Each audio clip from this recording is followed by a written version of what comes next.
হ্যাঁ আমার মেয়ে এখন মায়ের সাথে ঝগড়া করছে, কারণ হচ্ছে হ্যালো এভরিওয়ান, গুড ইভিনিং বলবো না, গুড আফটারনুনই বলছি, কারণ এখন বাজে ওই 4টে মতো। আর এখন হয়ে গেছি আমি এই যে রেডি, আমি হয়ে গেছি রেডি হয়ে গেছি এই কারণে আমি যাচ্ছি অনেক দিন পর, প্রায় 1 থেকে 1.5 বছর 2 বছর হবে হয়তো না। তুমি ওটা খেয়ে তারপরে আসো। তো প্রায় 1 থেকে 1.5 বছর 2 বছর হবে, তারপর যাচ্ছি আমি বাড়িতে, মানে আমার নিজের দেশের বাড়ি আমি যাচ্ছি। লাস্ট কবে গেছিলাম আমার ঠিক খেয়াল নেই, সত্যি বলতে খেয়াল নেই। ছোটদির বিয়ের সময় সবার সাথে দেখা হয়েছিল, তারপরে এই ভাইয়ের বিয়েতে সবার সাথে দেখা হয়েছে, বাট বাড়িতে গিয়ে এখন অবধি আমি মানে বাড়িতে যাওয়া হয়নি। তো এই যে আমার মেয়ে এখন জুস খাবে, তো ও রেডি হয়ে গেছে প্রায় অনেকক্ষণ আগে, মানে অনেকক্ষণ বলতে অনেকক্ষণ আগেই রেডি হয়ে গেছে। আমি জাস্ট রেডি হলাম, আর এই জামাটা অনেক দিন বাদেই পরলাম, অনেক দিন বাদে পরলাম। হ্যাঁ ঠিক আছে, তো যাই হোক, যে সিম্পল একটা মেকআপ করলাম। আর আমাদের এখানে পাশেই যে রেলওয়ে স্টেশনটা আছে, সেখান থেকে দেখো শিয়ালদা আর যাবো না, কারণ এই সময় শিয়ালদা থেকে আমি যদি ট্রেনে উঠি, বনগা লাইনের যেহেতু ব্যাপার, সেই জন্য আমি 1 ফোঁটা ট্রেনে উঠতে পারবো না। মেয়েকে নিয়ে লাগেজ হয়ে গেছে 2টো, তো সেই জন্য হবে না। সেই জন্য ওই মাঝেরহাট স্টেশন আছে, ওখান থেকেই ট্রেনটা ধরবো। তো সেই ট্রেনটা আছে ট্রেন, তো ওখান থেকে ট্রেন আছে 5:30টার সময়, একদম ডাইরেক্ট হাবড়া অবধি যাবে, মানে একদম আমাদের স্টেশন অবধি যাবে। তো অনেকটা এক্সাইটমেন্ট আছে, ওখানে একটা প্রোগ্রাম আছে, ছোটোখাটো প্রোগ্রামের জন্য আমাদের যাওয়া হচ্ছে। তো অনেকটা এক্সাইটমেন্ট আছে, জানি না এখন যতটা এক্সাইটমেন্টে যাচ্ছি ততটা দুঃখ ভরা ইয়েতেই ফিরে আসতে হবে, কিছু তো করার নেই। দিনের দিন তো কেটে যায়, সময় তো কেটে যায়, তো সময় তো কেটে যায়, কিছু করার নেই, সময়কে তো ধরে রাখা যায় না। যাই, কালকে দিনটা আনন্দ হবে, অনেকটা আনন্দ করব, আবার চলে আসবো যখন, তারপরে চলে আসবো, তারপরে আবার কবে যাব জানি না। তো যাই হোক, দাদারও অ্যাক্সিডেন্ট হয়েছে, বাইক অ্যাক্সিডেন্ট করেছে, ওর অপারেশন হয়েছে, ওকেও দেখতে যাওয়া হয়নি, ওকেও দেখে নেবো। কাকির অপারেশন হয়েছে দেখিনি, ঠাম্মার অপারেশন হয়েছে দেখিনি, দাদুর একটা ছোটোখাটো অপারেশন হয়নি, তবে একটু অসুস্থ হয়ে পড়েছিল, তখনও দেখতে যাইনি।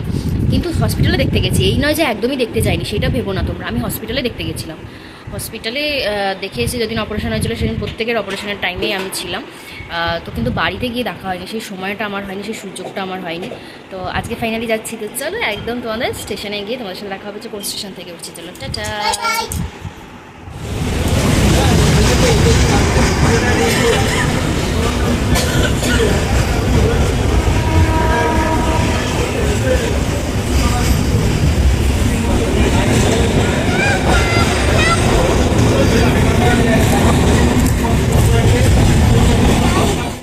তো ফাইনালি চলে এসেছি স্টেশনে, মানে হাবড়া স্টেশনে। আর এখানে এসেই আমার যেটা ফার্স্ট হচ্ছে সেটা হচ্ছে ফুচকা খাওয়া। তো আর এই যে দেখো যে ট্রেনটা করে আমরা এসেছি সেটাই দাঁড়িয়ে আছে। এটা এখন হাবড়া লোকাল হয়ে আবার শিয়ালদা যাবে। তো এখানে 20 টাকায় 8 পিস দিচ্ছে, মানে 10 টাকায় 4 পিস। তো কলকাতার থেকে এই তফাৎটা, মানে দামের দিক থেকে সেরকম কিছু নয়, বাট টেস্টের দিক থেকে অনেকটাই তফাৎ। তো চলো যাওয়া যাবে এখন বাড়িতে। তো এই যে অনেক দিন পর এই রাস্তা দিয়ে যাচ্ছি, আর কিসে চড়েছি জানো তো? ভ্যানে চড়েছি।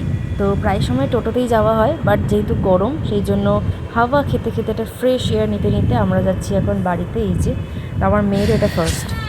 তো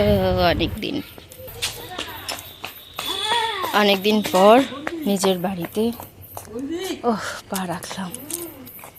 এই যে হচ্ছে আমার দাদু দাঁড়িয়ে এসে, দেখো। হ্যাঁ দেখি যে বন্দি নি, আমি দেখি ঠিক আছে নি বন্দি তো। হ্যাঁ বড্ডা বাবা তো এটা।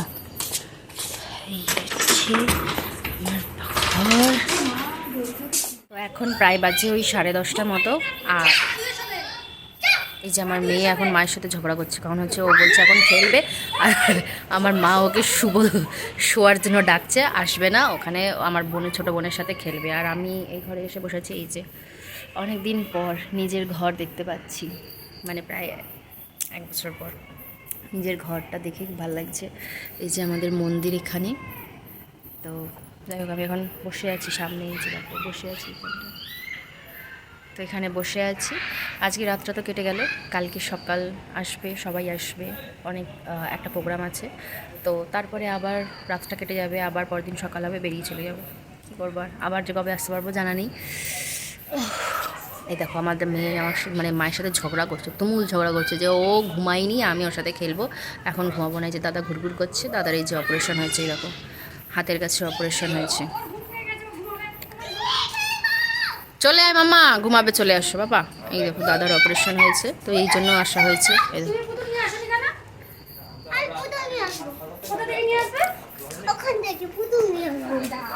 হে হে হে হে হে হে। কার কাছ থেকে পুতুল নিয়ে আসবি? হ্যাঁ ঘুমই পাচ্ছে না। না, ঘুমাতে হবে না ঘুম পাচ্ছে না বলে না, ঘুম পাচ্ছে না বললে হবে না। এই মায়ে কি কথা, সকাল 6:30টার সময় উঠেছে, তারপর নাকি ঘুমই পাচ্ছে না। ঘুম পাচ্ছে না। না, ঘুমায় পড়তে পারছে না। কালকে সকালে আবার অনুষ্ঠান আছে।